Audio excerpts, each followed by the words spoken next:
Esta mujer dice, había gastado todo en los médicos en aquel entonces para ser curada. En ese tiempo la ciencia no podía curar esto. Hay una fe escondida en esta mujer. El versículo 44 dice, se le acercó por detrás y tocó el borde de su manto, y al instante se detuvo el flujo de sangre. Esta mujer tenía una fe escondida. Esta mujer se le acercó por detrás, porque en aquellos tiempos esta mujer era ceremonialmente inmunda. Es importante ver cada rasgo de la palabra.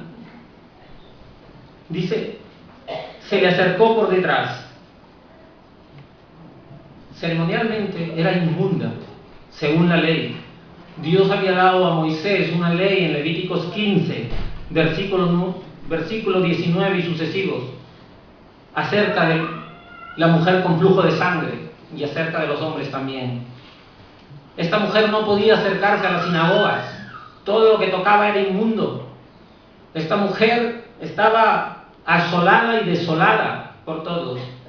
Era, y perdonen la palabra, era la escoria del pueblo. Incluso yo creo que hasta de su familia no se habla. Pero esta mujer estaba en desesperación. Esta mujer estaba en desesperanza. No tenía absolutamente razón de ser. 12 años para un pueblo de Dios.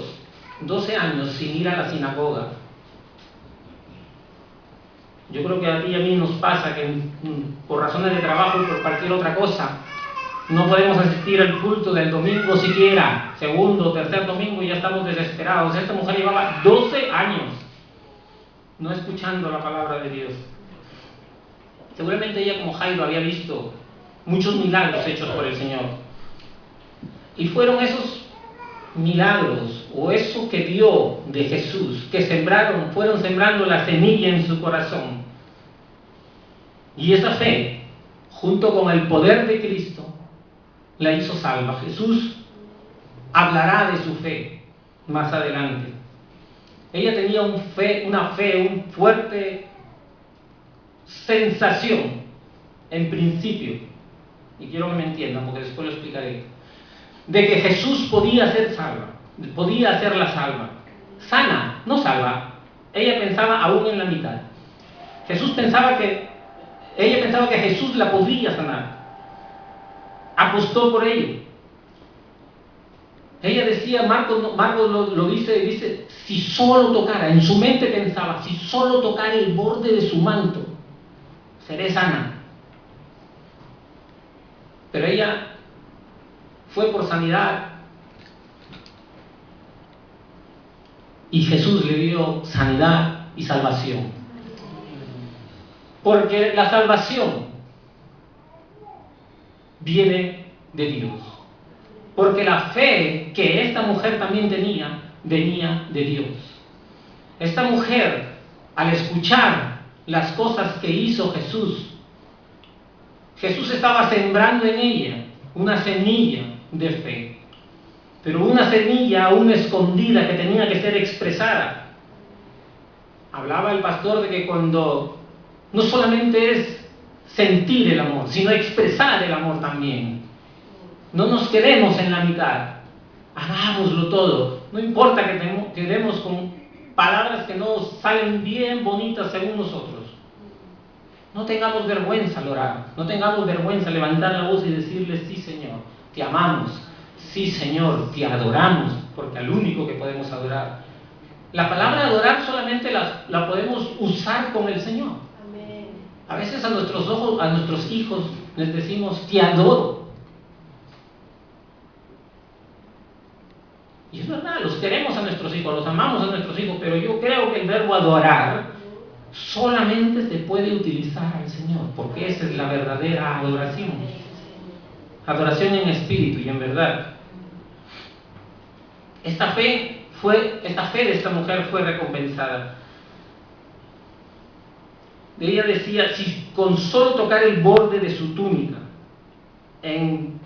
sabíamos, o no lo explica la palabra tan claramente, pero Jesús, que cumplió toda la ley, asumimos que tenía una túnica. En Números 15, 38 al 40 dice, cuando Dios le da a Moisés una instrucción para los hijos de Israel.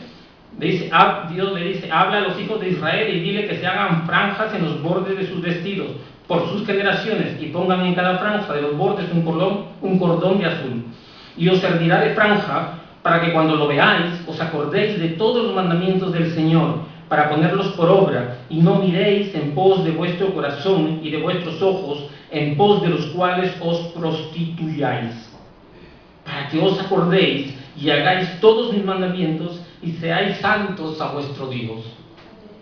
Señor Jesús usaba su túnica con unos bordes en los cuales había dado el Señor la ley, para que nos acordemos de su ley y de sus mandamientos y para mantenernos santos ante Dios. Hoy no usamos las túnicas, pero usamos la ley de Dios en el corazón. Está escrito en nuestro corazón.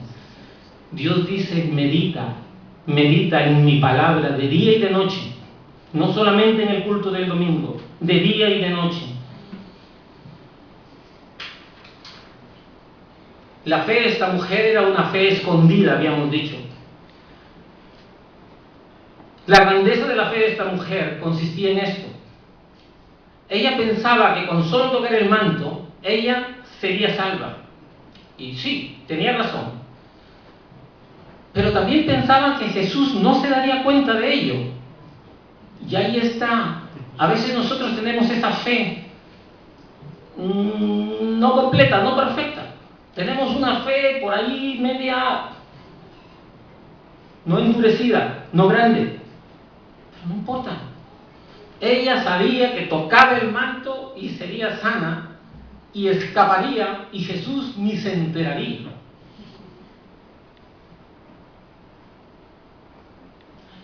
Pero aún con todo, Jesús la recompensó, porque no solamente hizo que el flujo de sangre se detuviera, sino que su alma fuera restaurada.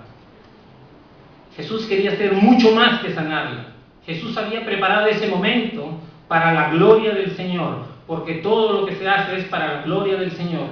Jesús dijo en el versículo 45, dice, ¿quién es el que me ha tocado? Habíamos dicho que la mujer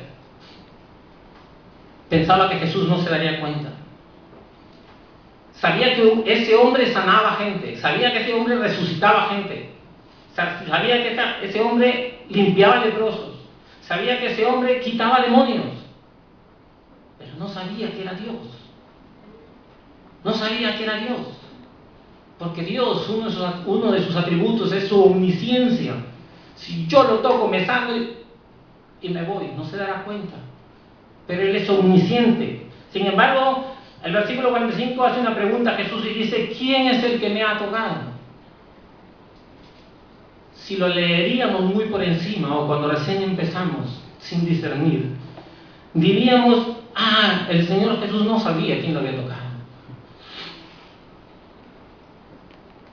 Pero porque conocemos a Dios y sabemos de su omnisciencia, me atrevo a decir con toda seguridad que sí sabía quién lo había tocado, pero estaba haciendo una pregunta retórica para recoger una respuesta. Estaba empujando para retornar una respuesta. Me hace acordar en Génesis 3:9, cuando Dios, Adán y Eva, habían pecado. Dios le dice, ¿dónde estás tú? Es la misma pregunta. Es la misma pregunta. ¿Dios no sabía dónde estaba Adán? Sí que lo sabía. Pero quería hacer un retorno de respuesta, en este caso de diferente manera. Y Adán respondió, oí tu voz en el huerto y tuve miedo porque estaba desnudo y me escondí. Y Dios le dijo, ¿quién te enseñó que estabas desnudo? Seguía haciendo preguntas, porque quería llegar al meollo del asunto, al fondo, allí, donde él pensaba que era muy por encima, Dios iba al fondo. Le dice Dios otra pregunta, ¿has comido del árbol que yo te mandé que no comieses? Y el hombre, como siempre, echándole la culpa al otro. Y el hombre respondió, la mujer que me diste por compañera me dio del árbol y yo lo comí. Y entonces el Señor sigue con sus preguntas. Dice, ¿qué es lo que has hecho? Le dice a la mujer. Y dijo la mujer, la serpiente me engañó y comí. Son preguntas que Dios hace porque no sabe las cosas que están a su alrededor, ¿no? Todo lo que está escondido ha de ser revelado porque el Señor todo lo conoce.